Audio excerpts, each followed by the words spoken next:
कश्मीर की कहानी बंदूकों से नहीं, बल्कि लेनदेन से शुरू होती है। 1846 में जम्मू और कश्मीर की रियासत का निर्माण तब हुआ जब जम्मू के राजा गुलाब सिंह ने ब्रिटिश ईस्ट इंडिया कंपनी से 7.5 मिलियन रुपए में कश्मीर घाटी खरीदी। जब अंग्रेजों ने सिखों को हराया, उन्होंने कश्मीर को पहले से ही अपने शासन के तहत जम्मू और लद्दाख में जोड़ दिया, समग्र रूप से ब्रिटिश संप्रभुता को स्वीकार किया। घाटी एक मुस्लिम बहुल क्षेत्र था जिसकी एक अलग संस्कृति थी जिसे कश्मीरियत कहा जाता था। एक सदी तक यह व्यवस्था बनी रही। एक हिंदू डोगरा राजवंश ने ब्रिटिश सर्वोच्चता की शांत छतरी के नीचे मुस्लिम बहुल आबादी पर शासन किया, लेकिन 1947 में उस छतरी को मोड़ दिया गया और ले जाया गया, और जो नीचे था वह एक समस्या थी जिसका कोई आसान जवाब नहीं था।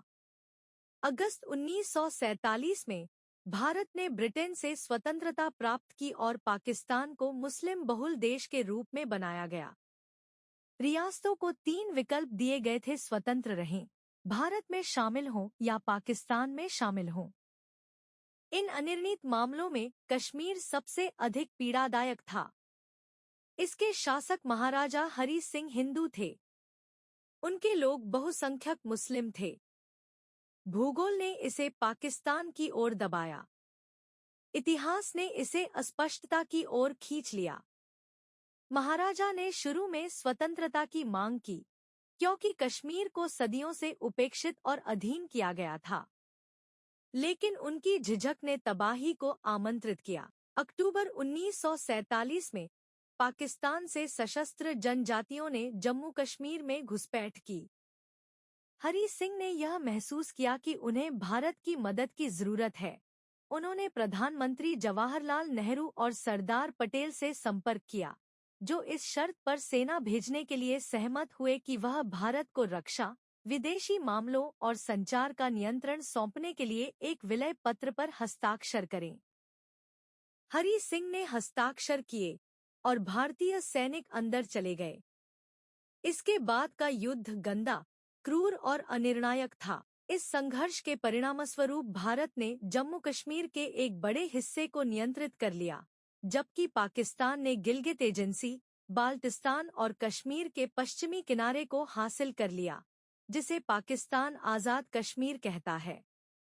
जनवरी 1948 में भारत कश्मीर मुद्दे को संयुक्त राष्ट्र में ले गया। संयुक्त राष्ट्र ने जनमत संग्रह का सुझाव दिया, लेकिन भारत और पाकिस्तान कभी भी इस बात पर सहमत नहीं हो सके कि पहले इस क्षेत्र का विसैन्यीकरण कैसे किया जाए। वह जनमत संग्रह कभी नहीं हुआ। यह आज भी हर बातचीत में एक भूत बना हुआ है। 1949 के कराची समझौते ने संयुक्त राष्ट्र पर्यवेक्षकों की देखरेख में एक युद्ध विराम रेखा की स्थापना की। 2 देश, एक घाव, बीच से खींची गई एक रेखा। कश्मीर के साथ भारत के संबंध शुरू से ही अनोखे थे। 1954 में भारतीय संविधान के अनुच्छेद 35 ने जम्मू और कश्मीर को विशेष दर्जा प्राप्त किया, जिसने भारत में शामिल होने पर महत्वपूर्ण स्वायत्तता बनाए रखी। कानून ने भूमि स्वामित्व और निवास की स्थिति पर राज्य को नियंत्रण प्रदान किया। कश्मीर का अपना संविधान था, अपना झंडा था और एक राजनीतिक जीवन था जो सैद्धांतिक रूप से उसका अपना था। लेकिन उस स्वायत्तता पर हमेशा नई दिल्ली की छाया रही है। सितंबर से अक्टूबर 1951 में जम्मू कश्मीर की संविधान सभा के लिए चुनाव हुए। शेख अब्दुल्ला की नेशनल कॉन्फ्रेंस ने संयुक्त राष्ट्र सुरक्षा परिषद में धांधली वाले चुनाव में सभी 75 सीटें जीतीं, जो जनमत संग्रह का विकल्प नहीं हो सकती है। शेख अब्दुल्ला, कश्मीर के शेर, का बाद में दिल्ली के साथ मतभेद हो गया। उन्हें गिरफ्तार कर लिया गया और वर्षों जेल में बिताए। नई दिल्ली द्वारा कश्मीर की राजनीति का सम्मान करने के बजाय उसे संभालने का तरीका बार बार होने वाली शिकायत बन गई। भारत के अनुसार 1965 में भारत और पाकिस्तान ने कश्मीर में दूसरा युद्ध लड़ा, जिसकी शुरुआत भारत के अनुसार हजारों पाकिस्तानी सैनिकों ने कश्मीरी स्थानीय लोगों के रूप में संघर्ष विराम रेखा पार करने के बाद हुई। इसके बाद भारत ने पाकिस्तान पर हमला कर दिया। भारतीय प्रधानमंत्री लाल बहादुर शास्त्री और पाकिस्तान के अयूब खान के ताशकंद घोषणापत्र पर हस्ताक्षर करने के साथ युद्ध समाप्त हो गया। फिर 1971 आया, एक ऐसा युद्ध जिसने इस क्षेत्र के आकार को हमेशा के लिए बदल दिया। 1971 में भारत ने पूर्वी पाकिस्तान के बंगाली लोगों का समर्थन किया, जिससे बांग्लादेश का निर्माण हुआ। पाकिस्तान दो हिस्सों में टूट गया। रावलपिंडी में अपमान ने दृढ़ संकल्प को कठोर कर दिया। 1972 में भारत और पाकिस्तान ने शिमला समझौते पर हस्ताक्षर किए, जिसमें नियंत्रण रेखा के रूप में युद्धविराम रेखा की पुष्टि की गई, एक अनंतिम सीमा जिसके बारे में दोनों पक्षों ने दावा किया था कि यह अस्थायी थी, लेकिन जो अब 50 वर्षों से अधिक समय से खड़ी है। कश्मीर के सबसे खूनी आधुनिक अध्याय का ट्रिगर चुनाव था। यह व्यापक रूप से माना जाता है कि भारत प्रशासित कश्मीर में 1987 के स्थानीय चुनावों में फारूक अब्दुल्ला की नेशनल कॉन्फ्रेंस पार्टी के पक्ष में धांधली हुई थी। इससे आबादी के बीच व्यापक गुस्सा और नाराजगी पैदा हुई, जिनमें से अधिकांश का राजनीति और लोकतांत्रिक प्रक्रिया से मोहभंग महसूस हुआ। 1989 में मुस्लिम समूहों ने चुनावों में धांधली का आरोप लगाने के बाद कश्मीर में भारतीय शासन के खिलाफ सशस्त्र प्रतिरोध का गठन किया। 1990 के दशक के दौरान अलगाववादियों ने भारतीय शासन के खिलाफ लड़ाई लड़ी। सोवियत अफगान युद्ध के बाद अफगानिस्तान के लड़ाके शामिल हुए। 1990 और 1994 के बीच लगभग 5,000 लोग मारे गए थे। कश्मीर घाटी एक युद्ध का मैदान बन गई। सेना के बंकरों, कर्फ्यू, गायब होने और बड़े पैमाने पर विस्थापन का स्थान। संघर्ष की एक बड़ी त्रासदी में सैकड़ों हजारों कश्मीरी पंडित, हिंदू घाटी से भाग गए। फिर 1998 में पाकिस्तान ने अपने परमाणु हथियारों का परीक्षण किया, जिससे दोनों देशों के बीच भविष्य के हर गतिरोध का अस्तित्व एक ऐसा महत्व है जिसे उसने पहले कभी सहन नहीं किया था। शांति कुछ समय के लिए संभव लग रही थी। 1999 में भारत और पाकिस्तान के प्रधानमंत्रियों ने 1972 के बाद से देशों के पहले बड़े समझौते पर हस्ताक्षर करने के लिए लाहौर में मुलाकात की, लेकिन कुछ ही महीनों में कारगिल युद्ध छिड़ गया। अंतिम चरण में भारतीय और पाकिस्तानी सेनाओं द्वारा बड़ी लड़ाइयां शामिल थीं, जिसमें भारत ने पाकिस्तानी सेना के कब्जे वाले अधिकांश क्षेत्रों पर फिर से कब्जा कर लिया था। कारगिल युद्ध के परमाणु युद्ध में बदलने की आशंकाओं ने अमेरिकी राष्ट्रपति बिल क्लिंटन को पाकिस्तान पर पीछे हटने के लिए दबाव बनाने के लिए उकसाया। पाकिस्तान पीछे हट गया और भारत ने कारगिल चोटियों पर नियंत्रण हासिल कर लिया। 2000 के दशक में कोई संकल्प नहीं आया, केवल नई भयावहता आई। 2001 में लश्कर-ए-तैयबा और जैश-ए-मोहम्मद ने नई दिल्ली में भारतीय संसद पर हमले का समन्वय किया, जिसके परिणामस्वरूप 14 मौतें हुईं। लश्कर-ए-तैयबा ने 2008 में मुंबई में हुए आतंकी हमलों को भी अंजाम दिया था, जिसमें 166 लोग मारे गए थे। प्रत्येक हमले ने दोनों राजधानियों के बीच मौजूद किसी भी नाजुक बातचीत को तोड़ दिया। फिर भी भारत और पाकिस्तान समय समय पर तालिका में लौट आए। क्रिकेट कूटनीति, बस मार्ग, व्यापार समझौते सभी को आजमाया गया। कोई भी लंबे समय तक जीवित नहीं रहा। नियंत्रण रेखा रात में गोलीबारी, घुसपैठ के प्रयासों और युवा सैनिकों के उन स्थानों पर मरने का स्थान बनी हुई है, जिनके बारे में कश्मीर के बाहर किसी ने कभी नहीं सुना था। 2016 में भारत ने उरी हमले के जवाब में पाकिस्तान के कब्जे वाले कश्मीर के अंदर आतंकवादी शिविरों पर सर्जिकल स्ट्राइक करने का दावा किया था। पाकिस्तान ने इस तरह के किसी भी अभियान से इनकार किया है। अगले वर्षों में 2016 के अंत में सीमा पर झड़पों में वृद्धि हुई, अकेले 2017 में 3,000 से अधिक सीमा पार हमलों की सूचना मिली, जिसमें दर्जनों लोग मारे गए और नियंत्रण रेखा के दोनों ओर हजारों नागरिक विस्थापित हो गए। फिर फरवरी 2019 में पुलवामा आया। एक आत्मघाती हमलावर ने विस्फोटकों से लदे वाहन को भारतीय अर्धसैनिक बलों के काफिले में घुसा दिया, जिसमें 40 पुलिसकर्मी मारे गए। भारत ने बालाकोट में पाकिस्तानी क्षेत्र में हवाई हमले के साथ जवाब दिया। पाकिस्तान ने जवाबी कार्रवाई की। कुछ भयानक दिनों के लिए दो परमाणु शक्तियों ने आकाश में वार किए। 5 अगस्त 2019 को जो हुआ उसने भारतीय गणतंत्र के कानूनी ढांचे को हिलाकर रख दिया। भारत के गृह मंत्री अमित शाह अनुच्छेद 370 के तहत जम्मू कश्मीर के विशेष संवैधानिक दर्जे को निरस्त करने का प्रस्ताव पेश करने के लिए राज्यसभा में उठे। इसके साथ ही सरकार ने कश्मीर में पूरी तरह से संचार ब्लैकआउट लागू कर दिया, इंटरनेट और टेलीफोन सेवाओं को बंद कर दिया।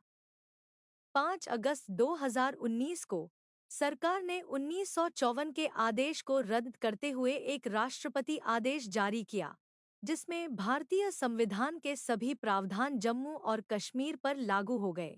जम्मू कश्मीर को 2 केंद्र शासित प्रदेशों में विभाजित किया गया था, जम्मू कश्मीर एक विधानसभा के साथ और लद्दाख एक के बिना। 31 अक्टूबर 2019 से प्रभावी स्थायी निवासियों की परिभाषा को हटाकर सभी भारतीय नागरिकों को अब जम्मू कश्मीर में जमीन खरीदने की अनुमति दी गई थी, जिससे संभावित रूप से मुस्लिम बहुल क्षेत्र में गैर कश्मीरियों की आमद की अनुमति मिल गई थी। पाकिस्तान ने इसे अवैध करार दिया। चीन ने लद्दाख की स्थिति पर गंभीर चिंता व्यक्त की। कश्मीर के भीतर घाटी को 1 साल से अधिक समय तक चलने वाले लॉकडाउन के तहत रखा गया था। इंटरनेट और फोन सेवाएं रुक कर बंद कर दी गई थी और हजारों लोगों को हिरासत में लिया गया था। 11 दिसंबर 2023 को भारत के सर्वोच्च न्यायालय की 5 न्यायाधीशों की पीठ ने सर्वसम्मति से अनुच्छेद 370 को निरस्त करने को बरकरार रखा, यह फैसला सुनाते हुए कि यह एक अस्थायी प्रावधान था और राष्ट्रपति के पास इसे रद्द करने की शक्ति थी। अदालत ने यह भी निर्देश दिया कि जम्मू कश्मीर में 30 सितंबर 2024 से पहले चुनाव कराए जाएं। सितंबर 2024 में सुप्रीम कोर्ट के आदेश के बाद आखिरकार चुनाव हुए। उमर अब्दुल्ला के नेतृत्व में नेशनल कॉन्फ्रेंस सबसे बड़ी पार्टी के रूप में उभरी। भाजपा के लिए एक झटका, जिसने मुस्लिम बहुल क्षेत्र में सत्ता हासिल करने की उम्मीद की थी। यहाँ तक कि एक निर्वाचित सरकार के साथ भी वास्तविक शक्ति उपराज्यपाल के पास रहती है, जो पुलिस और सिविल सेवाओं को नियंत्रित करता है। चुनावों के बमुश्किल 6 महीने बाद लोकतांत्रिक सामान्य स्थिति बहाल होने के बाद कश्मीर फिर से भड़क उठा, एक तरह से जिसने पूरे उपमहाद्वीप को हिलाकर रख दिया। 22 अप्रैल 2025 को कम से कम 3 सशस्त्र आतंकवादी पहलगाम के पास बैसारन घाटी में प्रवेश कर गए, एक प्रसिद्ध दर्शनीय पर्यटन स्थल, और गोलीबारी की, जिसमें 26 नागरिक मारे गए। आतंकवादियों ने हिंदू पर्यटकों को निशाना बनाया, हालांकि एक ईसाई पर्यटक और एक स्थानीय मुस्लिम टट्टू राइड ऑपरेटर भी मारे गए। 2008 के मुंबई हमलों के बाद से भारत में नागरिकों पर यह सबसे घातक हमला था। भारत ने पाकिस्तान पर आतंकवादियों को प्रायोजित करने का आरोप लगाया। जवाब में भारत ने पाकिस्तानी राजनयिकों को निष्कासित कर दिया, सिंधु जल संधि को निलंबित कर दिया, वीजा सेवाओं में कटौती की और अटारी वाघा सीमा को बंद कर दिया। पाकिस्तान ने अपनी संलिप्तता से इनकार किया और जवाबी कार्रवाई में शिमला समझौते को निलंबित कर दिया। फिर सेना की प्रतिक्रिया आई। 7 मई को भारत ने पाकिस्तान और पाकिस्तान के कब्जे वाले कश्मीर में जैश-ए-मोहम्मद और लश्कर-ए-तैयबा से जुड़े 9 ठिकानों पर ऑपरेशन सिंदूर मिसाइल हमले शुरू किए। भारत ने हमलों को केंद्रित, मापा और गैर-एस्केलेटर बताया। यह 1971 के बाद पहली बार था जब भारत ने अंतर्राष्ट्रीय सीमा पार की। पाकिस्तान ने जवाबी कार्रवाई में ड्रोन और मिसाइल हमले किए। 10 मई को पाकिस्तान ने कई भारतीय सैन्य ठिकानों को निशाना बनाते हुए ऑपरेशन बनियानुन मारसूस शुरू किया था। इस संघर्ष ने दो परमाणु शस्त्र देशों के बीच पहली ड्रोन लड़ाई को चिह्नित किया। दुनिया ने अपनी सांसें रोक लीं। पाकिस्तान के न्यूक्लियर कमांड अथॉरिटी की बैठक हुई। यह एक ऐसा संकेत था जिसे कोई भी विश्लेषक नजरअंदाज नहीं कर सकता। 4 दिवसीय संघर्ष के बाद भारत और पाकिस्तान दोनों ने 10 मई 2025 को अपने सैन्य संचालन महानिदेशकों के बीच एक हॉटलाइन संचार के माध्यम से युद्धविराम पर सहमति व्यक्त की। अमेरिका के उपराष्ट्रपति जेडी वेंस और विदेश मंत्री मार्को रूबियो ने वार्ता के दौरान दोनों पक्षों के साथ व्यापक पत्राचार किया। ऑपरेशन सिंदूर को 1971 के युद्ध के बाद से भारत द्वारा निष्पादित सबसे गहरे और सबसे व्यापक सैन्य अभियान के रूप में वर्णित किया गया था, जिसमें कामिकेज ड्रोन, सटीक स्ट्राइक म्यूनिशन और सुपरसोनिक क्रूज मिसाइलों सहित उन्नत त्रिसेवा क्षमताओं का उपयोग किया गया था। 2026 की शुरुआत तक युद्धविराम जारी है, लेकिन अंतर्निहित प्रश्न पूरी तरह से अनुत्तरित हैं। जम्मू कश्मीर के राज्य के दर्जे की बहाली एक प्रमुख अनसुलझी मांग बनी हुई है। याचिकाकर्ताओं ने तर्क दिया है कि जम्मू कश्मीर को केंद्र शासित प्रदेश के रूप में बनाए रखना नागरिकों के अधिकारों और संघीय सिद्धांतों को कमजोर करता है। सकारात्मक संकेतों में आतंकवाद में तेज गिरावट शामिल है। 2025 में केवल 28 आतंकवादी मारे गए, जो 2024 में 67 से कम थे, और स्थानीय आतंकवादी भर्ती 2019 में 129 से घटकर 2025 में सिर्फ 1 हो गई। पर्यटन में वृद्धि हुई थी। चिनाब नदी पर बने दुनिया के सबसे ऊंचे रेल पुल सहित बुनियादी ढांचा अब पहली बार जम्मू को कश्मीर घाटी से जोड़ता है। फिर भी जम्मू कश्मीर में 15 से 29 आयु वर्ग के लिए बेरोजगारी 30% से अधिक है, जो राष्ट्रीय औसत से लगभग दोगुना है, और जम्मू कश्मीर का राजकोषीय घाटा लगभग 6% है, जो अनुमेय सीमा से काफी अधिक है, जिसमें आंतरिक ऋण 5 वर्षों में लगभग दोगुना हो गया है। जम्मू कश्मीर की कहानी इस बात की कहानी है कि जब इतिहास, धर्म, भूगोल और राष्ट्रवाद टकराते हैं तो क्या होता है, और कोई भी हार नहीं मानता है। दो घायल राष्ट्रवादों के चौराहे पर फंसे असाधारण सुंदरता की भूमि कश्मीर एक युद्ध क्षेत्र, एक संवैधानिक प्रयोग, एक मानवाधिकार फ्लैश पॉइंट, एक पर्यटन स्थल रहा है, और अब 50 वर्षों में भारत और पाकिस्तान के बीच सबसे महत्वपूर्ण सैन्य टकराव का ट्रिगर रहा है। मई 2025 का युद्धविराम कोई संकल्प नहीं है। यह एक विराम है, ठीक वैसा ही जैसे इस लंबी, अधूरी कहानी के हर पिछले अध्याय का अनुसरण किया गया था। धुरंधर 2025 की हिंदी स्पाई एक्शन थ्रिलर है, जिसे आदित्य धर, उरी और आर्टिकल 370 के पीछे का आदमी द्वारा लिखित और निर्देशित किया गया है। यह एक अंडरकवर भारतीय खुफिया एजेंट का अनुसरण करता है, जो भारत को लक्षित करने वाले एक आतंकवादी नेटवर्क को खत्म करने के प्रयास में कराची के आपराधिक सिंडिकेट और पाकिस्तान में राजनीतिक शक्ति संरचनाओं में घुसपैठ करता है।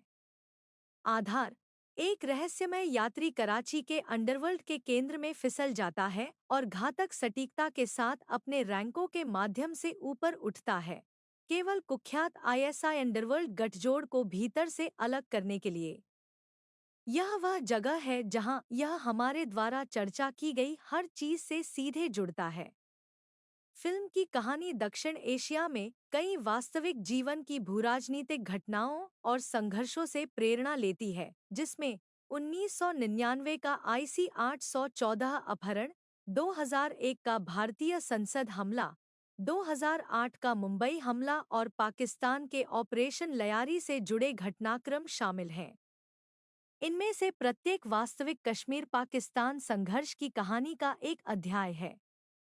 IC 814 अपहरण 1999 उसी वर्ष कारगिल युद्ध हुआ था, जो जैश-ए-मोहम्मद जैसे पाकिस्तान स्थित आतंकवादी समूहों से व्यापक रूप से जुड़ा हुआ था। 2001 संसद पर हमला, वह घटना जिसने लगभग पूर्ण पैमाने पर भारत-पाकिस्तान युद्ध को जन्म दिया और नियंत्रण रेखा पर बड़े पैमाने पर सैन्य गतिरोध का कारण बना।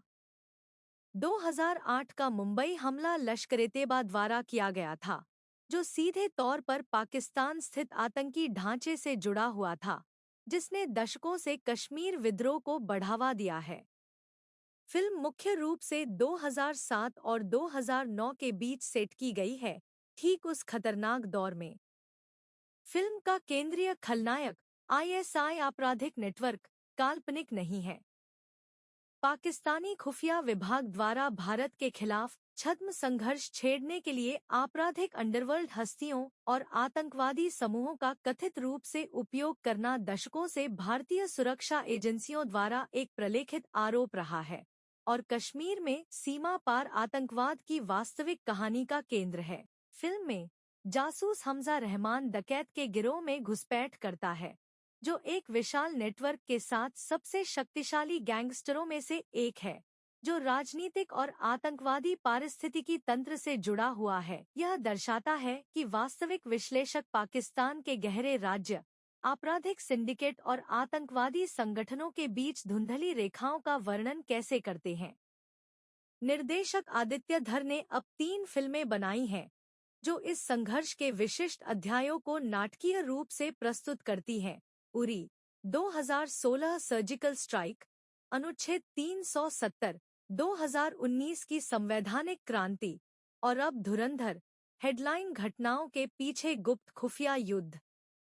आलोचकों ने नोट किया है कि धर एक फिल्म निर्माता के रूप में उभरे हैं, जो सौंदर्य निष्पादन के साथ राष्ट्रवादी प्रचार को नरम पेडल कर सकते हैं, और फिल्म ने वास्तविक ऐतिहासिक घटनाओं के साथ काल्पनिक तत्वों के मिश्रण के लिए विवाद को आकर्षित किया। कुछ टिप्पणीकारों ने इसे प्रचारात्मक के रूप में वर्णित किया। फिल्म की दिसंबर 2025 में रिलीज पहलगाम हमले और ऑपरेशन सिंदूर के कुछ ही महीनों बाद हुई, जो 50 वर्षों में सबसे गंभीर भारत-पाकिस्तान सैन्य टकराव था। वह समय महत्वपूर्ण है। 2019 के बाद से पाकिस्तान में भारतीय फिल्मों पर आधिकारिक प्रतिबंध के बावजूद धुरंधर को कथित तौर पर पाकिस्तान में अनौपचारिक चैनलों के माध्यम से 20 लाख बार डाउनलोड किया गया था, यह सुझाव देते हुए कि सीमा पार भी दर्शक इस कहानी से जुड़ने के लिए भूखे थे। फिल्म ने दुनिया भर में 1350 करोड़ रुपए से अधिक की कमाई की और कई खाड़ी सहयोग परिषद के देशों में नाटकीय रिलीज पर प्रतिबंध लगा दिया गया।